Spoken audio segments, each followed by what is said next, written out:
యోధుడు నాగన్నకు మిత్రులారా, జీవితం అంతా నమ్మిన ఆశయంతో బ్రతికి తనని తాను ఎక్కడ అమ్ముకోకుండా, తల వంచకుండా, రాజీ పడకుండా కళ కోసం, ఉద్యమం కోసం, ప్రజల కోసం జీవితాంతం ఒక నిబద్ధతతో పనిచేసిన నాగన్న ఎందరికో యోధుడు.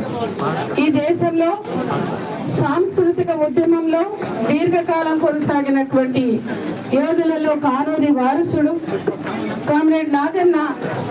ఆయన పాట ఎంత మధురమైనదో, ఆయన గొంతులో మెలోడీ, ఒక నిబద్ధతతో కూడినటువంటి విప్లవ స్ఫూర్తి ఎంత గొప్పదో, ఆయన జీవితం కూడా అంతే ఉదాత్తమైనది, ఉన్నతమైనది, మహోన్నతమైనది.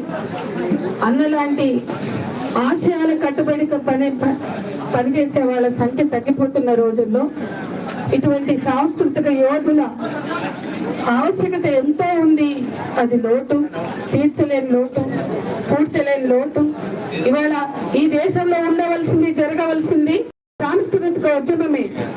పూర్తిగా బ్రాహ్మణి హిందుత్వ భావజాలం ఫ్యాసిస్టు దశకి చేరుకున్న దశలో మాట, పాట, ఆట అన్ని నిషేధమై, అన్ని బందీలే, అందరూ అర్బన్ నక్సలైట్ అవుతున్న సందర్భంలో నిర్బంధంతో, అణచివేతలతో మారుమోగిపోతున్నటువంటి సమయంలో నాగన్న గొంతు వినలేకపోవడం ఎంత విషాదమో. నాగన్న లాంటి నిబద్ధత కలిగినటువంటి సాంస్కృతిక పోరాట యోధులు, అటువంటి కళాకారులు కొరతని మనం ఇవాళ ఎంత పొందుతున్నామో, పూడ్చలేని లోటుని అనుభవిస్తున్నామో మనందరికీ తెలుసు.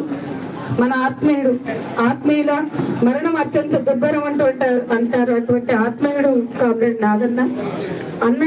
నాగన్న మరణం మనం ఆయన ఆశయాల ముందుకు తీసుకెళ్లడంతో పూడ్చుకోగలిగిందని భావిస్తూ, అన్నకు ఇవ్వగలిగే ఘనమైన నివాళి, నిజమైన నివాళి ఆయన ఆశయాల్ని, ఆయన నిబద్ధతని మనం అనుసరించడం అని చెప్తూ లాల్ సలాం కామ్రేడ్ నాగన్నకు.